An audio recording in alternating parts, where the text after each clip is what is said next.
Welcome back to CFO Weekly, where we're talking with financial leaders about how to build efficiency in their teams, create time for strategy, and ultimately get results. With your host, Megan Weiss. Let's jump right in. Today, my guest is Ryan Passe. Ryan is the Vice President of Operations at Sands Investment Group, based in their Charleston headquarters. In his current role, he focuses on strategic operational initiatives to support the growth of SIG across the country, including expansion into new markets and opportunities. Before his time at Sands Investment Group, Ryan spent 8 years in New York and Boston working in advertising and media at NBC Universal, Tumblr Yahoo, and eventually at United Masters, a music technology startup where he served as the head of finance and operations. He is also a proud graduate of the class of 2008 at the University of South Carolina. Ryan, thank you so much for joining me today. Thanks for having me, Megan. Really looking forward to it. Yeah, I'm really looking forward to today's discussion too, regarding your experience with and the benefits of being data-driven. It's definitely the way the finance and accounting profession is headed. So let's get started. All right. Tell me about your career progression. How did you get to where you are today? So I grew up in Charlotte, North Carolina, and then I ended up going to college down at the University of South Carolina in Columbia. After college, I moved to Charleston, South Carolina. In college, I had focused in finance, really looking in the banking sector. And after college, I ended up finding a job at Bank of America, working as a personal banker, helping consumers, small businesses open accounts, apply for loans, work through issues or problems that they might be having. It was a really great way to start my career and really gain some experience that I really needed just coming out of college and trying to understand the different types of opportunities that exist in the world of finance. I did that for a couple of years, and I got to learn some great lessons on how you work with people and how to kind of structure your time to be efficient and effective and really understanding people's needs and trying to find solutions. But I ended up kind of growing restless with the idea of working in that kind of niche of the finance world, and I wanted to look for different opportunities.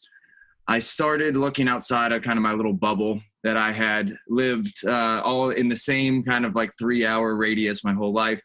And I ended up finding a job in Boston, Massachusetts, working at a digital advertising agency called Digitas. And that was like really an eye-opening experience for me, kind of opened my world to what else is out there in corporate finance, analytics, data. And I got really immersed in the world of media and advertising and learned some really valuable lessons of what is kind of out there in the world of finance. And a lot of that was around the analysis of data and using that to kind of start building out a forecast and managing cash flow and payables and how the numbers really translated into something bigger than just what you were doing in the day-to-day. And Digitas was a great learning experience for me. I ended up transferring to New York, working with the same company there, and I really, really enjoyed my time there. It was a great way for me to learn about the way that business operates.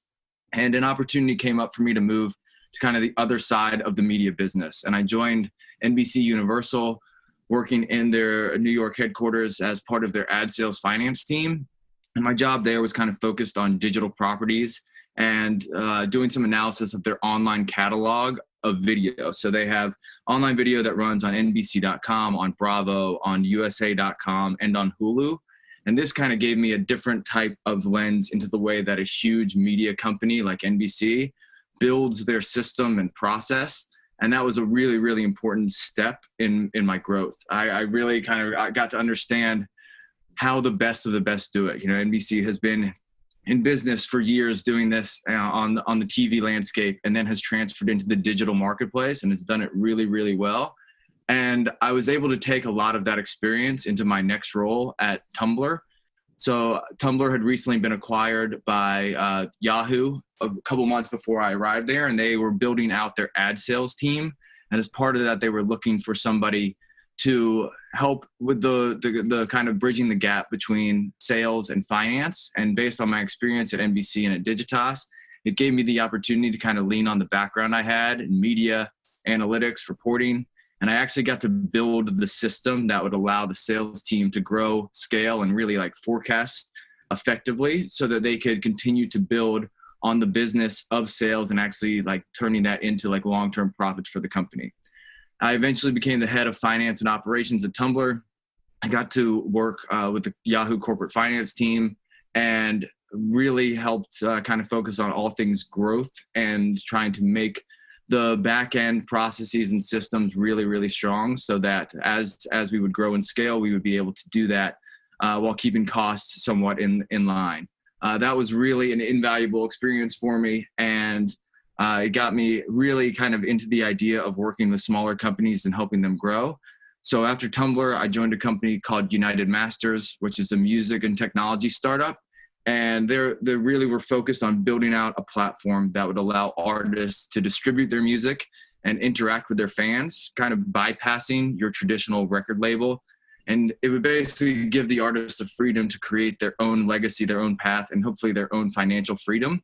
And this was an amazing opportunity for me to build something that could change the world, could really like have an impact on the way that not only an artist functions, but an entire industry works. Yeah. And I learned a ton of key valuable lessons from a lot of smart people while I was there.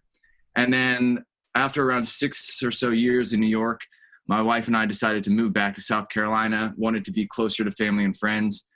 And I came across a company called Sands Investment Group, a commercial real estate brokerage company that was really on a huge growth trajectory.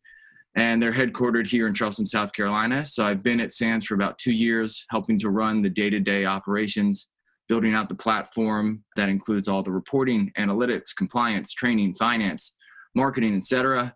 And this has been a great experience for me. In my time at Sands, we've opened 2 offices, one in my hometown of Charlotte and another in Philadelphia. And we've doubled our headcount. And it's really been a wild and supremely rewarding experience for me. So that's kind of my background and how I got from where I started to where I am today. Yeah, there are so many different directions a career in finance and accounting can take. And it sounds like yours has had some really interesting twists and turns, and you've had some really great experience. So are there any particular stories or career moves that stand out in your mind as turning points in your career? Yeah, I think the biggest one that I kind of go back to is my move when I joined Tumblr, as it kind of gave me my first real opportunity to both build things on my own and to have direct access to some of the best and brightest people in the world of sales, operations, and engineering. I worked with a lot of great people there, and it really kind of opened up my eyes to what was out there and the things that you can do to have an impact on a business. And one of the mantras I've kind of always believed in is that the best way of checking your understanding of something is to really teach it. And my experience at Tumblr gave me the opportunity to shift from that role of student to the teacher. As I'd worked at Digitas and NBC, I was kind of like the plug, the cog into the wheel and make sure that you understand exactly how to do things. And at Tumblr, I kind of had the opportunity to build things on my own. And they brought me there to show their team the way that it should be done and gave me the freedom to kind of build the systems and processes in my own way. And that was a really, really rewarding experience for me. I think the other big blessing of my time at Tumblr was that I got to work alongside with engineers and product managers that really helped me understand what it means to use and analyze data to make smarter decisions, and kind of shifted my mindset to the way of thinking about data and analytics to help operate a business and run an organization. Yep. So having seen it in person, what does it mean to you to be a data-driven organization? Yeah, I think to me, a data-driven organization is one that not only has access to the data, which is kind of the first step, but also that drives their business to actually use the data to pull levers and to understand the things that they can do to either stop the pain or allow for future growth. I think a lot of times in business and decisions, there's so much emotion that goes into like the vision and the path and the thing that people want to do to grow and scale a business. And sometimes you simply need to use the numbers and the data to make decisions so that you can remove some of those feelings of like resentment and pain. So like if you just take an example of like a new product offering that you're going to roll out, the person that's running that project says, I think the design, pricing, format, et cetera, is going to be way better than what we currently have. We're going to have better engagement. We're going to have a better click rate. A non-data-driven organization would just allow that person to execute on the plan because they believe in them wholeheartedly, right? They've never failed in the past, so why would we, think anything differently? A data-driven organization would build a test. They do an A/B test where the new format is going to be tested versus the same conditions as the old. And the decision is going to be made based on which one has the better engagement, click rate, pricing model, et cetera. The project manager might be disappointed, but it's not personal. It's that the business is running on the numbers, not your gut feel. And I think that type of thinking, it's a hard thing to implement, but it really does make a difference because you are using the outcomes of a test and using the outcomes of something that you're putting in place to try to make sure that you're doing the right thing and not just the thing that feels right. Does that kind of make sense? Yeah, it definitely does. And those are some great points. We hear so much today about being data-driven, and yet despite their best efforts, many companies find that a strong data-driven culture remains elusive. And data is rarely the universal basis for decision-making. So why is it so hard for companies to get this right? Yeah, I think there's a few things here. I think beyond like the emotion and the gut feel that I mentioned before, the other challenge is really establishing the right key performance indicators or KPIs. I think in a lot of businesses, there's a lag time between some of the metrics that they want to move and track. And that makes things difficult, right? So like if you're focused on daily users of your product or your service, your decisions are going to be really different than if you were focused on quarterly revenue, right? So like it's important to have a variety of KPIs that allow you to see both the micro and the macro and understand how they work together. Once you do that, you'll be able to have like more pointed discussions around the decisions that need to be made because the impact should truly be tangible. Like it can be tied to something immediate or something that we expect to happen in X period of time. So if you set the KPIs too far away from the day-to-day, it's really hard to like tie this to that. And then you lose the opportunity to learn from the numbers, right? If you're only focused on what's going to happen at the end of the year and you're in January, it's really hard to kind of like understand how that one decision you'd make on January 15th is going to impact the number that you get to on December 31st. And it often takes a few extra steps that you kind of have to go through. But without it, like your employees, your teammates, everyone that is working towards these goals is going to have a hard time setting their plan in motion and focusing on the projects that are going to move the needle, since there's too many other factors that could contribute to the numbers changing. Yeah, I think KPIs are just so important. I mean, I guess in running any business and getting them right for any purpose in business is a very important thing to do. Yeah, and it's not easy, right? It's like you kind of have to start somewhere, and it could be the wrong thing, but at least you're putting your right foot forward and you're saying, let's try this and let's, assess after, 3 months, 6 months, et cetera, because it's the kind of thing, it's a moving target and you have to make sure you're always adjusting and keeping the true needs in mind of the business. And sometimes that could change, right? We've seen a lot of change in our world in the last 6 months. And I think that some businesses probably had to change their KPIs, and that's okay. As long as they're focused on the data and having that discussion, that's going to help push them forward. Yeah, it's important to remember that they're living things. Yes, totally. So most of us are not data scientists. So how do we get broad buy-in to use data across the organization? In other words, how can we fuse the domain knowledge in a business with the technical know-how? Yeah, I think this is really one of the hardest nuts to crack when it comes to like using the data and getting buy-in. Each company, each organization is going to be different.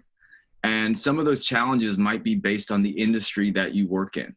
So my time at United Masters working in the world of music was really different from what I experienced in my time working in media, because kind of the way that those businesses are structured and have been operated since the beginning of time. So music, as you probably know, is kind of based on emotion, right? It's the feeling you get when you hear a song or watch a music video where someone can say, I think this is going to be a hit, or I see something in this artist. If you compare that to kind of what you see in the media world, where everything has always kind of relied on this idea of focus groups, even when it was, just TV advertising or print advertising, way before it went digital, the numbers were always really important. And those two things are very different. And I think kind of the key here is being open to other people's perspectives. And from a data perspective, asking good questions that will really kind of help you understand what metric you could report on that could best mimic that feeling. So like in the example of the music world of trying to look for something that's a hit, you want to know really quickly how great something is going to be. And if you ask the right questions and you can go deeper into an understanding of what that person is looking for, you can land on a metric of maybe tracking the number of streams over the first 10 days after something's released so that you can help to find something where the numbers match the feeling. I think the other key is figuring out how you visualize the data that helps the numbers, the chart, the trend jump off the screen. And this is the kind of thing you have to adjust over time, but like using colors, scale, arrows, you want to make it really clear to people what they should be looking at in that chart. You've probably seen a great stock chart where things go up and to the right. Well, sometimes there's some ebbs and flows, and you want to make sure that you're able to call things out in the correct time frame and to give people an understanding of how things might have changed. And I think it's important to kind of embrace the role of being a reporter of the news and not the creator of it. So you use the data to help open up a conversation and ask more questions about things and not come into it with your own theory. And I think that's going to help people understand that like the data is not the judge and the jury. It's just the thing to start the conversation. And all good conversations around data should have both quantitative and qualitative measures to it. Yeah, I think it's so important to put the data, as you said, into something that can be visualized. I mean, as they say, a picture's worth 1,000 words. Yes, totally. And I think that some of that takes some trial and error, right? You kind of have to take someone that is not, used to looking at the numbers. Sometimes you get so sucked into it where you say, oh, this has to make sense to everybody. And you really got to get feedback. You got to say, does this help you understand what's happening? Or would there be a better time frame? Do you want to look every week and see how the numbers change? Do you want to look every month? Or do you want it to just be a living, breathing thing that's updated in real time? And I think getting that feedback will help make it easier for the audience of that data to understand exactly what they're looking at. Yep, great point. So it's clear that you've worked for some companies that use data very well. What types of advantages do you feel these companies enjoy? I think the companies that use data well are able to make quicker decisions, and they have the increased ability to pivot or to capture lightning in a bottle. If you're not like really constantly tracking, reporting, and thinking through what the numbers are, there's going to be a high likelihood that you're going to miss the message, right? If you could know that something is going poorly and make a quick decision to change that, or if things are going really well, you might be able to double down on that idea and continue to push that success forward. And I think there's nothing worse than being blind to an issue or changing away from something too quickly. The data, the numbers, not the only way to kind of gauge the success of things, but they need to be part of the story no matter what, right? It's like you can't be all based on gut feel. You have to use the numbers to kind of set a baseline.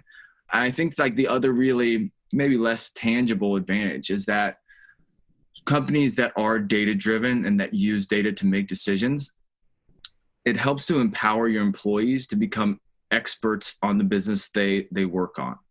Like talking about the numbers and what's happening and how things are changing helps people have a bigger view of the holistic way that all the departments, teams, and groups work together. And that helps you to create something bigger and better than kind of working in these little silos. And I think that this really leads to better retention, more success in the long run for those companies, and also just a better camaraderie and feeling of people working on a shared goal and knowing that this impacts that, and my department's actions will impact this department's actions, and this person's success is my success. And I think that's a really powerful thing and really helps create something different in the company when you're using the numbers, the data, and all tying back to like a mutual goal that everyone shares. So what questions should organizations be contemplating as they strive toward a data-driven culture? I think you kind of have to take a step back. And if let's say you're not a data-driven culture at all, and that you want to start to have data as part of your weekly meetings, your monthly meetings, et cetera, you kind of have to start with what people would consider to be a good day or week or month. What does that look like for the CEO, right? Do they care about the dollars and cents? Is there a certain metric that keeps them up at night? What about for the head of marketing? What about for the sales team? What do they think good is and what do they think bad is? And what scares them or what makes them excited? And take the first step and understand what drives people emotionally, and then start to figure out a way that you can track a metric that mimics that. So once you can get an agreement on the metric, the timeframes, and set goals with those teams, with those stakeholders of those different metrics, you want to make sure that you set something in place that feels ambitious enough to achieve, but not outrageous. You want people to feel empowered and you want them to see that tangible impact. And then once you can report on how you're doing versus those metrics, you're then able to ask for feedback on how effective the reporting is to continue to refine it and get better, right? Like kind of that idea that the time frame or the way that you set up the chart or the colors that you're using weren't clear, and you want to make sure that the people that are receiving the numbers and that are making decisions based off of it know exactly what it says. And I think just simply setting the ball in motion to have a key metric by department will allow you to be data-driven at your core, and then you can kind of build from there. Kind of that idea that like Rome wasn't built in a day, but they were building every day. You have to start somewhere, and you have to kind of kick that off with the idea that you want to help empower others to make decisions, not that you just want to force this data-driven culture on you. Yeah, that's a great point. It's always the first step that seems to be the hardest. Yes, it always is. And I think you have to kind of go at it in a way that people understand that it's for their benefit and not something that you're just trying to like shift the culture of a company. And I think the way that you can do that by asking questions and understanding what drives people is going to help you have a better feedback loop in terms of being able to get something off the ground, because once it's off the ground, it starts going from there. If you flop on that initial pass, it's going to be much more difficult to kind of push it forward. So what are the defining characteristics of data-driven businesses, and what can companies do to catch up with the leaders if they've already fallen behind? Yeah, I think it's all about openness to change. And I think a lot of that comes from the top and comes from the kind of culture that you build within the company. I think even as a financial professional, it's easy to say, well, I really only care about the revenue or the profit or the net income or our expenses. But that's not really being data-driven, right? That's focusing on one metric that is moved by many different needles, and simply focusing on the number that's like the outcome of months or years of work, a varying sales cycle, different marketing impacts, is going to be difficult to track. So I think even in the role of a financial professional or CFO, you have to be open to doing things in different ways to start to understand what might impact some of those numbers. So take a step back and walk through what impacts your expenses or what impacts your profit margin, and try to figure out if there's something that happens on a weekly basis or a monthly basis that could trigger an impact to those numbers, and try to figure out if there's a way to start pushing forward and tracking that. And I think it's also about allowing others to share their ideas and empower them to set their own goals, their own metrics, and ways that they want to track the numbers. And then you'll really kind of turn that corner to a business that is data-driven. It's a kind of a collection of all the parts. If people are feeling like the decisions they make are based on a number, you kind of force it from the bottom up and the top down. And when they meet together, your business will change dramatically. And I think that's kind of the powerful moment that you're hoping to achieve.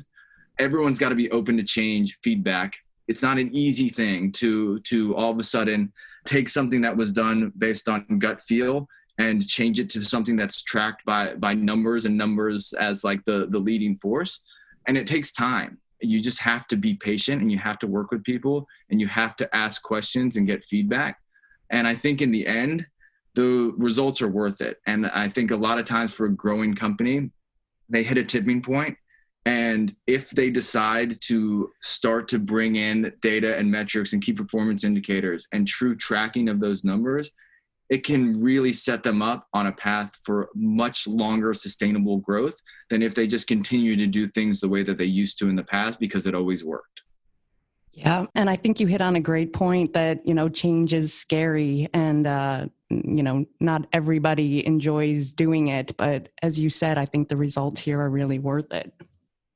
Yes. I think we all have had that moment of you feel like you're jumping off the ledge and you have to kind of push yourself to do it because it's very easy to kind of settle into the way that you've always done things. And I think that if you are content with that, you're probably not growing and you're probably not doing all the things that you can do to be a better employee and also to help grow the company. And I think that sometimes you have to push yourself that extra step to kind of jump.